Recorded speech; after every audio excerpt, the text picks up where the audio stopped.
მნიშვნელოვანი ეს არის ტრანსპორტი და სკოლა. ტრანსპორტის გამო სკოლაც რა თქმა უნდა ბავშვებს სიარული უჭირთ. კი ახლა ამ წუთში ემსახურებათ მარშრუტკა მოდის მიკროავტობუსი და მიყავთ, მაგრამ მაინც ადგილობრივ სკოლა, გარემონტებული სკოლა ახლა ინგრევა. მის გამო რომ მიზეზი ის იყო რომ კონტინგენტია ნაკლები სკოლაში ბავშვების.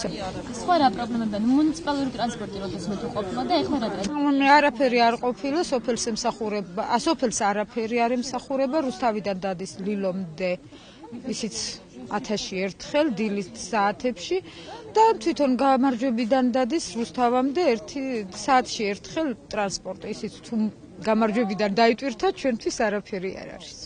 უყურადღებოთ არის სოფელი ძალიან. ყველა მდგომარეობაში უყურადღებოთავთ რა.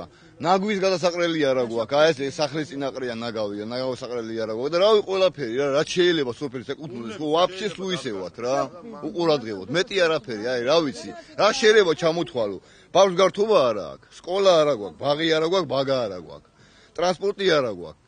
ტრანსპორტის პრობლემა სოფელში ვერ დაინიშნება ტრანსპორტით. მაშინის გამგეობამ და სახელმწიფო იმხელა დახმარება უნდა გამოყოს, რომ ის ტრანსპორტი იდგეს, უნდა დააფინანსოს სახელმწიფომ ეს ტრანსპორტი, იმიტომ რომ მოსახლეობა იმდენად მცირე არის, რომ შეიძლება რუსთავში ან ქალაქში წასვლა მომუნდეს 2-3 ადამიანს და 2-3 ადამიანის გულზე როგორ დადგება მარშრუტკის მძღოლი და როგორ იდგება, რა ვიცი, იმას საწვავი უნდა, ის უნდა, ესე რა ვიცი, რთული პრობლემაა ეს ტრანსპორტთან დაკავშირებით. აქ გქონდა ჩვენ არასრული საშუალო სკოლა, არასრულ საშუალო სკოლაზე თან ბავშვები ძალიან მცირე კონტინგენტი იყო, 30 ბავშვამდენ იყო და ეს სკოლა გადაწყდა ისე რომ უნდა მიერთებული იყო სხვა დიდ სკოლას და უნდა ყოფილიყო იქ, მაგრამ სოფლის მოსახლეობამ გადაწყვიტა ესე რომ წაიყვანა ბავშვები ქალაქში და რაც გამგეობიდან თანადაფინანსებით ნახევარსიხლის გამგეობა და ნახევარსიხლის სოფლის მოსახლეობა ბავშვების მშობლები რა თქმა უნდა.